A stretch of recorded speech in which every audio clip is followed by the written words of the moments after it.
free market democracy promotion, because this is a really important point. During the so-called Maidan Revolution, there was all these fact checkers from the mainstream media who were saying PolitiFact and Snopes and all of that. They're saying, oh, well, everyone's saying that the United States was funding the protesters, and that wasn't true. That's a big, big lie. Well, it's a lot more complicated than that. And here we go. So there's a critical piece to the Euromaidan puzzle, the role of Western governments. Oh, and by the way, this article, it's really good.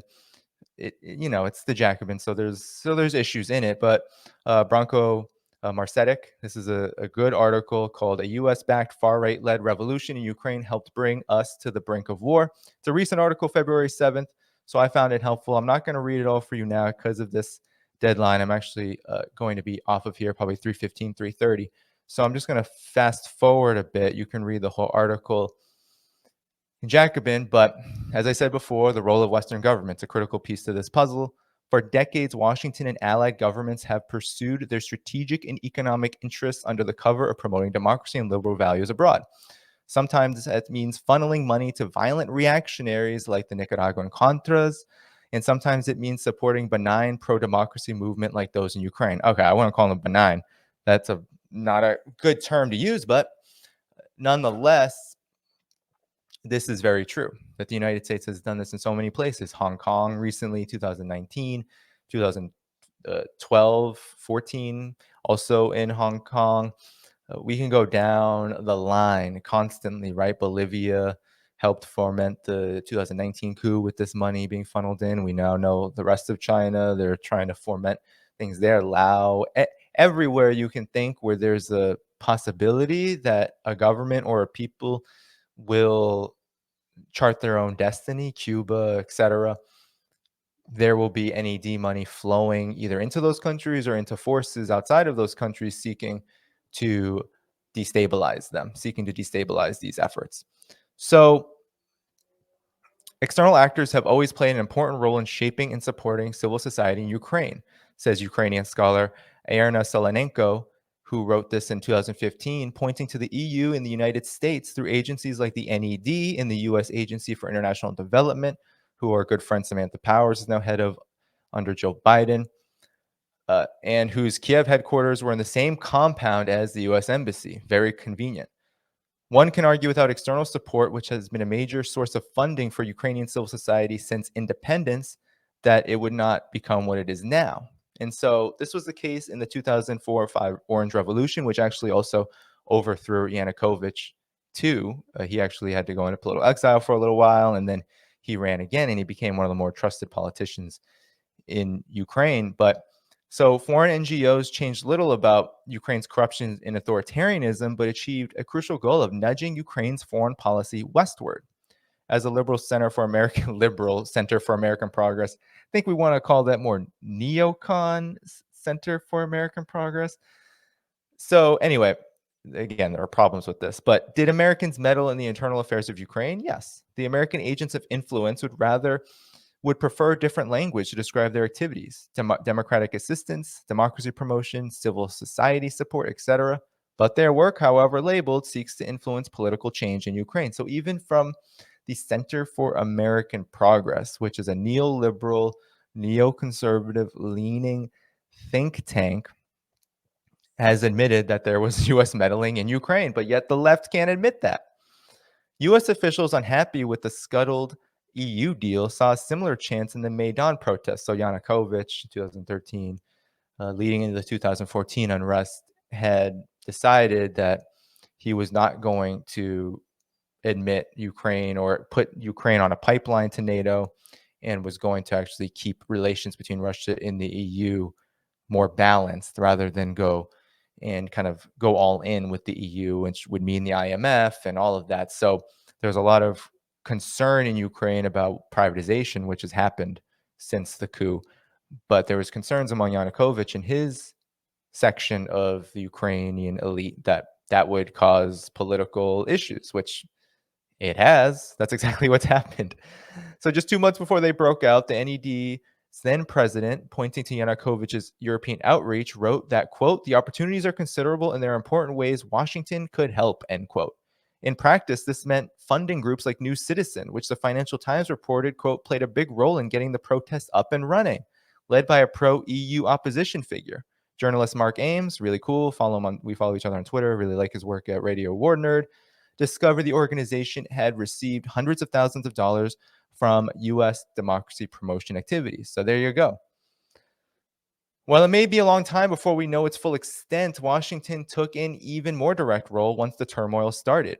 You remember this, guys? John McCain, Chris Murphy met with Svoboda's fascist leader, standing shoulder to shoulder with him as they announced their support to the protesters. Well, this is the great one. Victoria Nuland, Secretary of State, Assistant to the Secretary of State, was handing out sandwiches and cookies to the protests. To understand the provocative nature of such moves, you only need to remember the establishment outrage over the mere idea Moscow had troll farms to voice support for Black Lives Matter protests. So later, a leaked phone call showed Nuland and the U.S. ambassador to Ukraine maneuvering to shape the post-Maidan government. Fuck the EU, Nuland told him, over its less aggressive intervention into the country. Yats is the guy who got economic experience, she said, referring to the opposition leader, Arseniy Yatsenyuk, who backed the devastating neoliberal policies demanded by the West. You can probably guess who became prime minister in the post-Maidan interim government. That was him. It's an overstatement to say, as some critics have charged, that Washington orchestrated the Maidan uprising, but there's no doubt U.S. officials backed and exploited it for their own ends. So that's a political deviation. That's why I'm not a big fan of the Jacobin a lot, because I think when you have that level of involvement and you're the imperialist hegemon, that means that even if it's not a direct manipulation, that indirect covert soft power is actually achieving the same ends as, let's say, U.S. troops on the ground, literally strong arming a government to do what it wants, or strong arming a movement to do what it wants. I don't see the point of saying that, but here you go. It's the Jacobin after all, but it's still really good information that shows you all of the ways in which the U.S. was involved, even in just that moment, right? From the NED funding to these key groups, to the fact that U.S. officials like Victoria Nuland, like John McCain, were literally on the ground, handing out cookies, hobnobbing, rubbing shoulders with Nazis in order to overthrow the government. So here we go. Let's keep going. Revolution unfulfilled. Much as in 2004 Orange Revolution, the outcome of the Maidan Revolution, though no fault of the majority of well-meaning, frustrated Ukrainians who helped drive Yanukovych out. Here you go. Let's pretend we didn't read that, but we did, and it just shows some of the ridiculousness of this. But was neither peace, instability, nor move toward liberal values and democracy. And in fact, most of the protesters' demands have gone unfulfilled. Well, of course, because I don't actually believe there were many legitimate demands there. But here we go. We have to talk about power, and unfortunately, Jacobin has some issues with that. But this is part of the left's problem, right? At least what calls itself the left. The same far right that had led the charge in toppling Yanukovych, including Perubi, found themselves with plum roles in the interim government that followed, with the winner of the 2014 snap presidential election, Petro Poroshenko, its seventh richest man, had a history of corruption. His interior minister soon incorporated the Azov regiment, the Azov battalion, which is a neo-Nazi militia, into Ukraine's National Guard, with the country now a mecca for far-right extremists around the world who come to learn and get training from Azov, including, ironically, Russian white supremacists who were hounded from their country by Vladimir Putin. So there you go. Putin's supposed to be this big fascist, awful racist, but he's anti-fascist, and a lot of these fascists ended up joining the Azov battalion. Now, I don't know if you remember also during the 2019 protests in Hong Kong, the Azov battalion also went to Hong Kong to express their solidarity with those far-right protesters. So this far-right movement backed by the United States is global in character, and it ranges from the official Jair Bolsonaro regimes in Hungary, Poland, to also these more grassroots forces. I don't even want to call them grassroots, but to these more paramilitary forces like Azov battalion.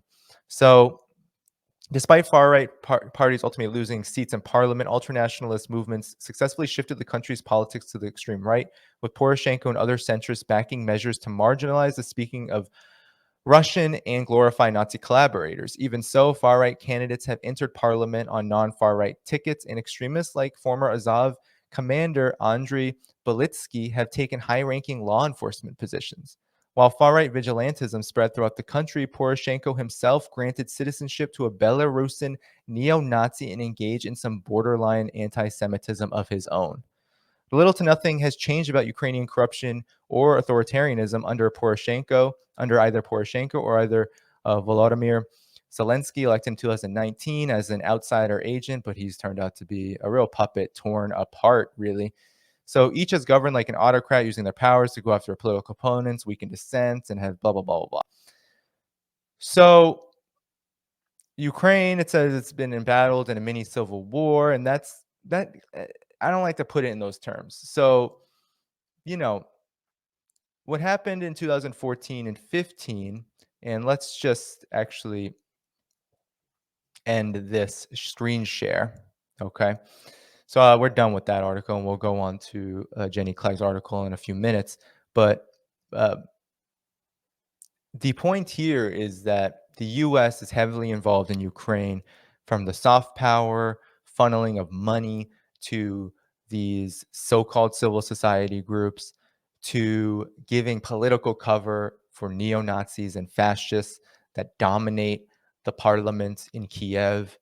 And this has to be part of the narrative, and it's not. But Stephen Cohen, even NBC, even mainstream, I was looking through research today, a lot of mainstream media actually acknowledge this to some degree, because how can you not when it's at the just the material reality on the ground? But now, in this moment of, oh, the Russia is invading, you saw Mr. Engel over at NBC literally do a whole segment covering the Azov battalion, covering the fascist paramilitary groups who were training grandmas and others, and not talking about how they were fascists, right? This is the level of discourse right now in the corporate media, the military industrial complex wing of the media, but even among leftists like Kyle Klinsky and others, so-called leftists, people who consider themselves independent, they just swallow the same narrative. They don't prioritize this. You need to prioritize the fact that your government is supporting Nazis, neo-Nazis, and fascists in Ukraine. If you don't do that, then what are you doing? Why even talk about this? Maybe just stay in your lane. Let others have the space and opportunity to bring to a more mass audience the truth about these issues. But we don't you generally have that. I focus more on China. We'll get to Jenny Clegg's analysis of how Ukraine is not just about Russia, but also about China and this overall new Cold War, which includes both Russia and China. You don't have a lot of that room opened up because, well, the new Cold War propaganda has worked in a lot of ways. People do have really, I mean, I think it's like somewhere in the 70 percentile range of negative opinion toward Russia. China, it's even worse, somewhere in the 80% range, where people have a negative view of China. So the new Cold War, when the military aspect of it and the propaganda aspect of it is so dominant, it has had a real effect on the American public's consciousness. So that's why it's so critical that we bring in this context, that we bring in the fact that the United States is involved in Ukraine, is militarizing Ukraine, giving Ukrainians military lethal aid, right? Calling it lethal aid, which indicates that it will be used for war. And the fact that, let's just go over really quick, and this doesn't even take much explanation, but Donetsk, Donbass, the republics, the breakaway republics, they've been under heavy assault. Tens of thousands of people have been displaced. Thousands of people have died in this so-called civil war, which is really all about this far right government attacking the eastern section of the country, which does not want any part of this far right regime. It doesn't want any part of being completely cut off from Russia. It doesn't want any part of this anti Semitic, anti Russian agenda of the government in Ukraine, and it doesn't want any part of NATO. And that is why there is all of this controversy about Putin recognizing these breakaway republics. It's not because of concern for Ukraine. It's because the United States wants to see this so-called civil war reach the conclusion that it wants, which is the complete pummeling of the entire the entire country, right? The complete overthrow and overtaking of the entire country so that it can firmly sit in the US's camp. But Ukraine is divided now. And Vladimir Putin's message that he supports these breakaway republics and their autonomy and independence is a political move based on reality. It's based on the fact that they've already been treated as such by Ukraine's government, and now the danger is as such, where it necessitates real political support from Russia even further than what's already been going on, because Russia has been supporting these uh, breakaway republics, and rightfully so. They're Russian-speaking people. They identify in a lot of ways as Russian. This is the legacy of the Soviet experience. This is the legacy of the region, the history, and it's just it just completely blows my mind that people who don't understand and don't know would comment on this, right? So someone in the chat said, will this be posted in its entirety? Yes, it will be. It always is. So please do like the stream as I take a little pause, like the stream, subscribe to the channel, and also subscribe to the show and support it on Patreon at patreon.com/DannyHaiphong. I'm about 5 subscribers away from my goal of 410 before the end of this month. And I would really be grateful if you could help me do that. Support the weekly streams, or they're not weekly, but they're regular, and they're getting to be more weekly and regular. Supporting that, all the work I'm doing, producing, cutting this up, and also support my weekly columns, which is really the majority of the work that I do. You get a little PDF copy of my 2019 book in there, and I put all my work there. And so you can support this anti-imperialist journalism there, and I would really be grateful if you could. So we're going to move on, though, because I want to get into the broader agenda, because, I talk a lot about China, but it's not because of just China. It's because of this world situation that Ukraine falls under. So we have to understand how the saber rattling over Ukraine, this Russian invasion madness, is not just about Ukraine. It's about this global situation, this empire that is so desperate to maintain its hegemony, and that understands that its system is unraveling, that its imperialist system is unraveling, that monopoly capital is unraveling, finance capital, the rule of the rich, is becoming untenable, that people, the misery, the illegitimacy of it all is reaching this breaking point where the world is trying to move in a different direction, this multipolar direction. And we have to understand that, especially in the belly, in the heart of the empire, where we can't even organize our own workers toward movements that are progressive and leftist in character. We have some workers doing some things about COVID or something like that, but we don't even have a labor movement or a socialist movement and a working class movement right now that's powerful enough to say, okay, we need healthcare jobs, we need student debt forgiveness, we need all of these things, Medicare for all of that. And we also need to roll back the war machine. We need to ensure that these trillions of dollars are not going to the war machine to kill workers abroad. That is what we need, because these issues are completely and totally related.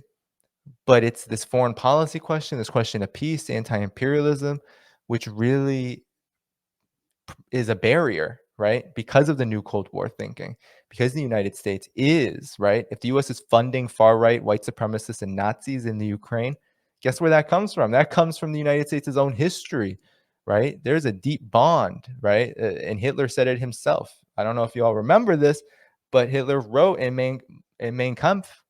I've only read passages and I've read work on this, but he was very inspired by the US's genocide of the indigenous people, by race-based immigration laws that excluded, for example, Chinese immigrants, that excluded Eastern European immigrants, Jews, etc., from coming to the United States based on their race. He was very inspired by all of this. He was inspired by the US's racial project, its racist empire. And Nazism has very deep roots in the United States. So we need to not deny that, because it can be easy when there is such a rightward shift and drift. And it just seems like there's a lot of silence about this. So we can't be silent about that because that also is part of this context. The new Cold War propaganda wouldn't work as well if it wasn't based in this deep white nationalist, imperialist, chauvinist US superiority complex.